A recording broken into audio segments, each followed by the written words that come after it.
Students, so far I have explained the three chapters.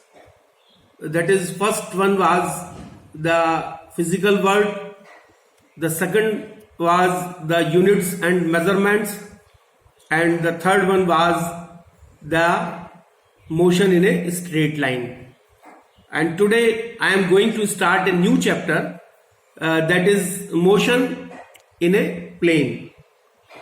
So before going into the detail of this motion in a plane, I would like to tell you that the motion can be categorized into three categories. That is one-dimensional motion, two-dimensional motion, and the three-dimensional motion. So one-dimensional motion means when we are making use of only one axis of the coordinate system, then it is said to be one-dimensional motion.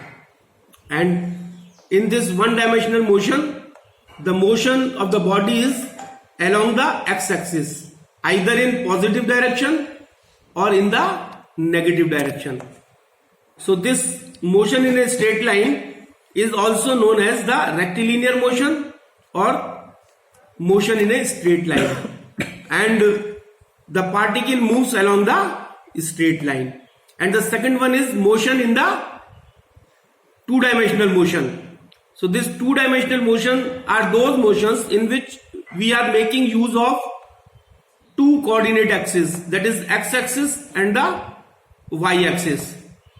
And the example of this motion in a plane is the motion of a car following the zigzag route on the road. And in this motion in a plane, the body moves along the plane. And the third one is the motion, three-dimensional motion. And in this three-dimensional motion, we are making use of three coordinate axes, that is x-axis, y-axis, and the z-axis. And the body is moving in the space. And the example of three-dimensional motion is the aeroplane flying in the sky.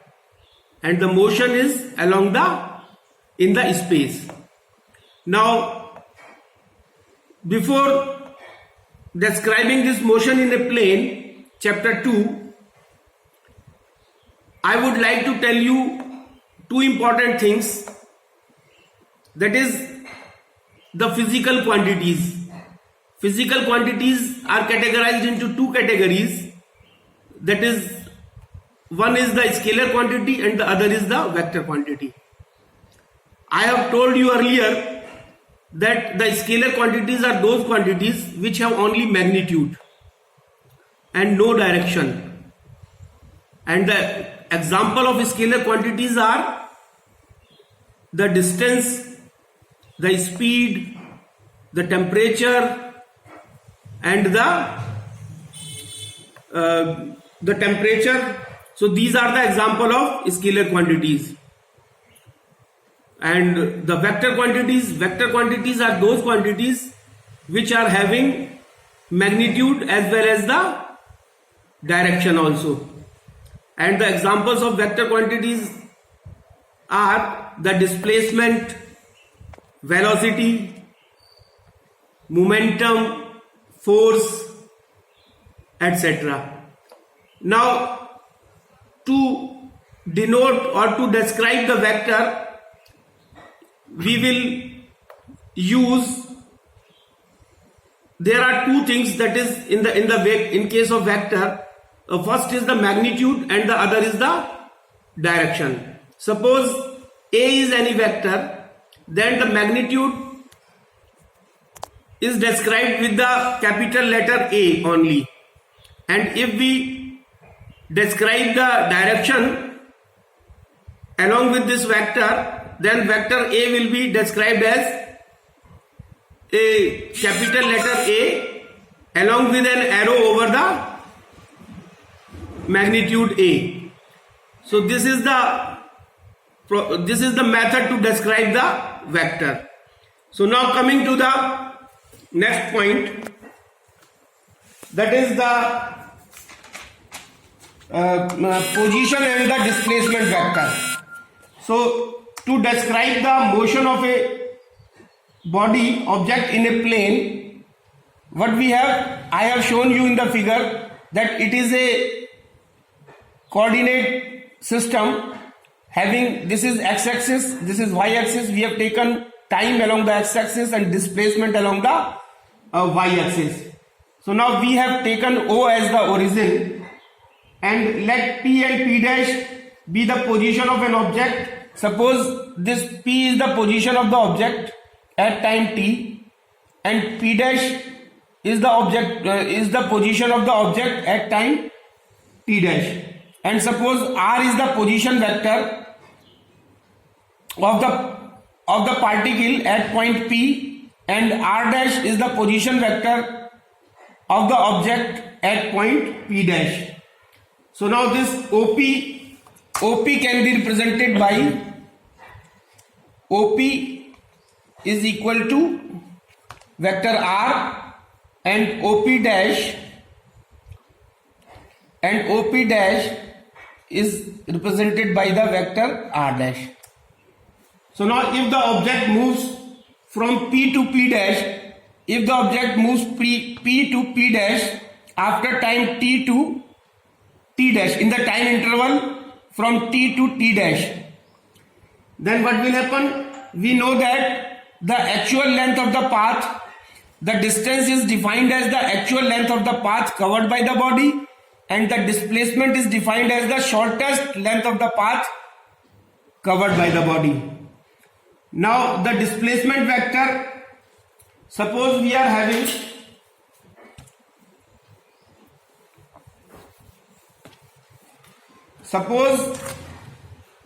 having a graph. This is x axis, y axis, origin, and suppose the particle is at position P and it is moving the position, it comes to A, then it comes to B, and then it comes to C, and then it comes to Q position. So now what will be the distance in this case? The distance will be, distance is equal to the actual length of the path covered by the body. The distance will be P, A, B, C, Q, and the displacement will be, what is the displacement? Since displacement is the shortest path covered by the body, so this is the shortest path. This PQ is the displacement of the body, and this is known as the displacement vector, and this distance is P, A, B, C, Q. Now the next point is the equality of vectors. Equality of vectors.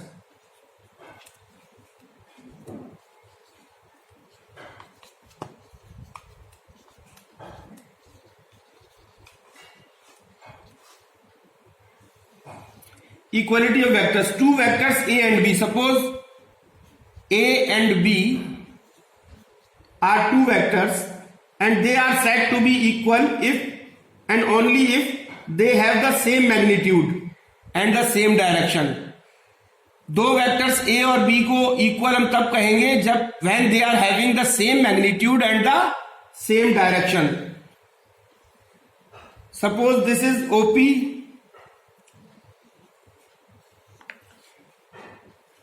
OP is any vector.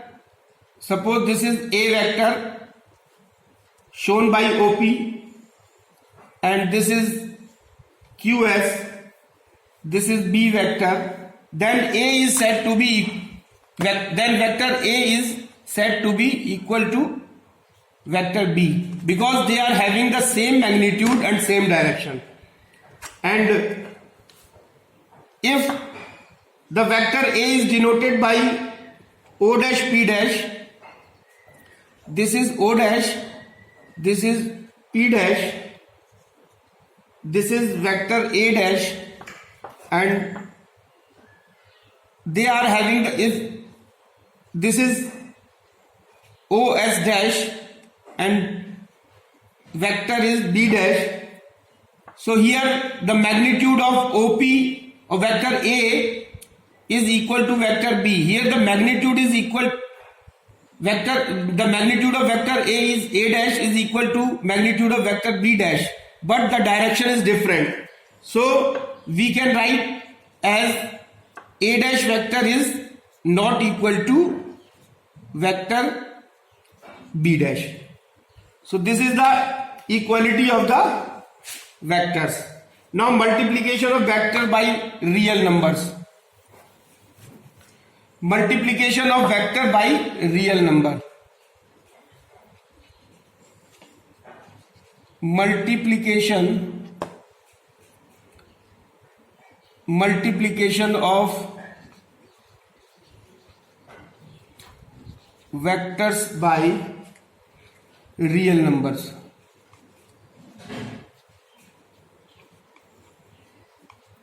Real numbers.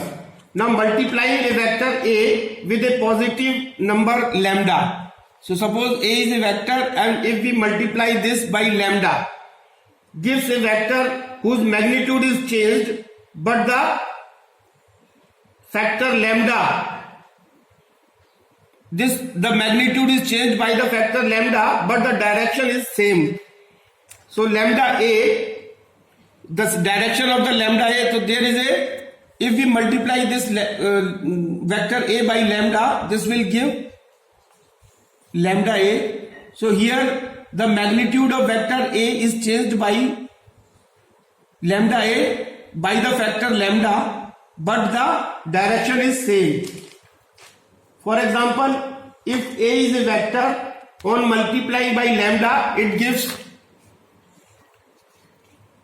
lambda A is equal to lambda vector A. Also on multiplying a vector A by minus lambda, if we multiply the vector A by minus lambda, what we will get, this gives another vector whose direction is opposite to the direction of vector A. So if we will multiply this vector A by minus lambda, so the magnitude will be differ by lambda and the direction will be opposite to the direction of vector A, and magnitude is lambda times of modulus of vector A. So this can be represented by, suppose this is a vector A, this is a vector A, and when it is multiplied by lambda, this will be lambda A. And similarly in the case of this is a vector A, and when it is multiplied by lambda, then it will be equal, it will be differ in magnitude by lambda and the direction will be opposite. So this will be minus lambda A vector. Now addition and subtraction of vectors.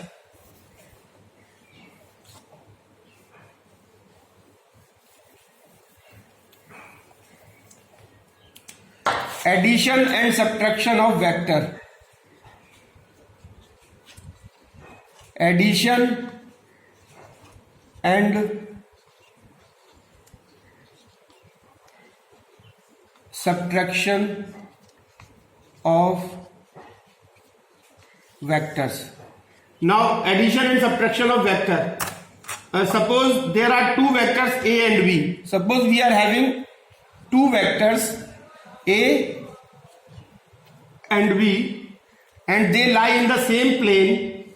So suppose this is a vector A, this is a vector A, and vector B is, and B vector is like this. This is a vector B and this is known as the head of the vector, and this is known, this point is known as the head of the vector, and this is known as the tail of the vector. this is known as the head of the vector. This point is known as the head of the vector. Head of vector A. And this point is known as the tail of vector A. So now when we will add this vector A and B, then what will happen? We will draw a parallel vector A like this, and B is along the opposite direction. So we will plot this B as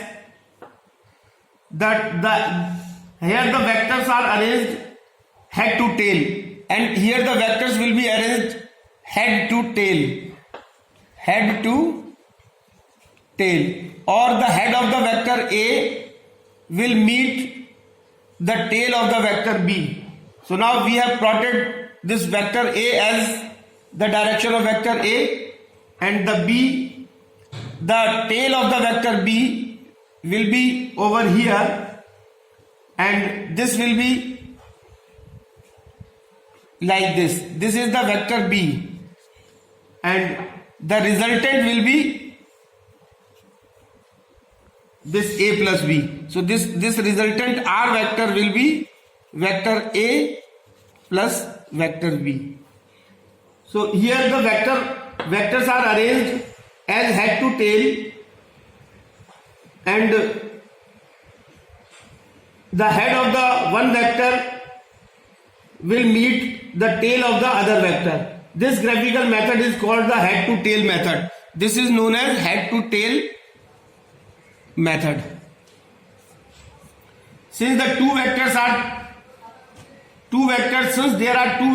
and their resultant form the sides of a triangle, there are two vectors and the resultant forms the sides of a triangle. So this is known as the triangle method of vector addition. This is known as, since it is forming a triangle, so this is known as a triangle method of vector addition. Vector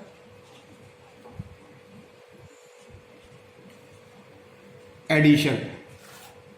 And vector addition is commutative.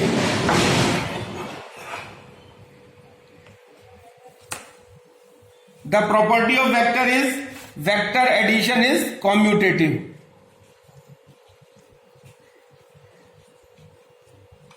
Commutative means vector A plus B, vector B is equal to vector B plus vector A. So vector addition follow the commutative property. And the second is vector addition is associative.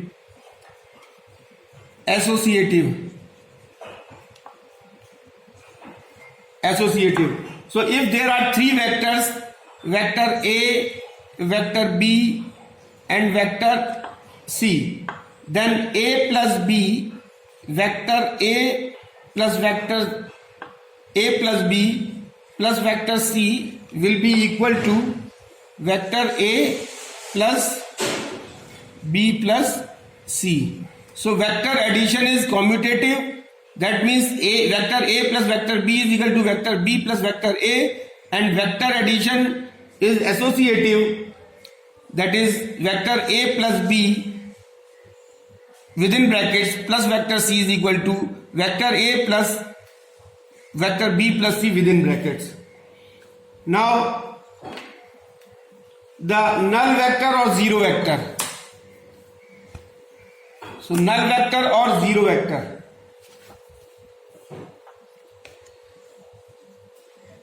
Null vector or zero vector. So null vector, as the name states that null vector or zero vector, the null vector or zero vector is a vector whose magnitude is zero and its direction cannot be specified. जिसका magnitude जो है जिस vector का zero हो और direction जिसकी जो है वो not specified हो, not specified, that vector is known as the null vector or zero vector.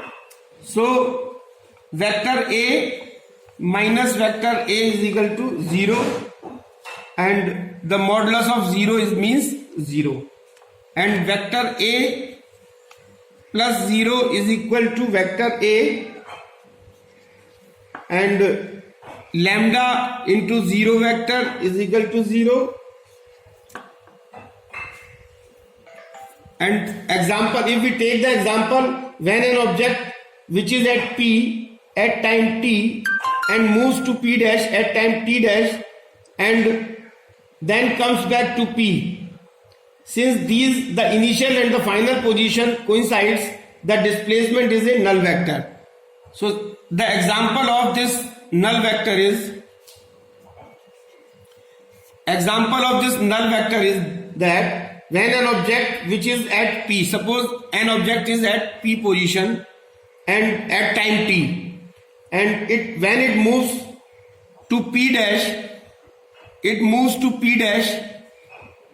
at time t dash and then comes back to position P, then what will be the displacement vector? The displacement will be 0,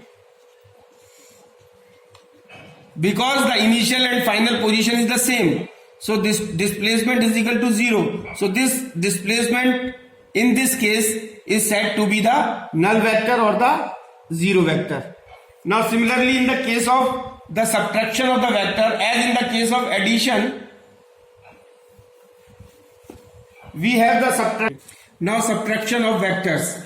Suppose A is a vector as shown in the figure and B is the vector pointing downward direction.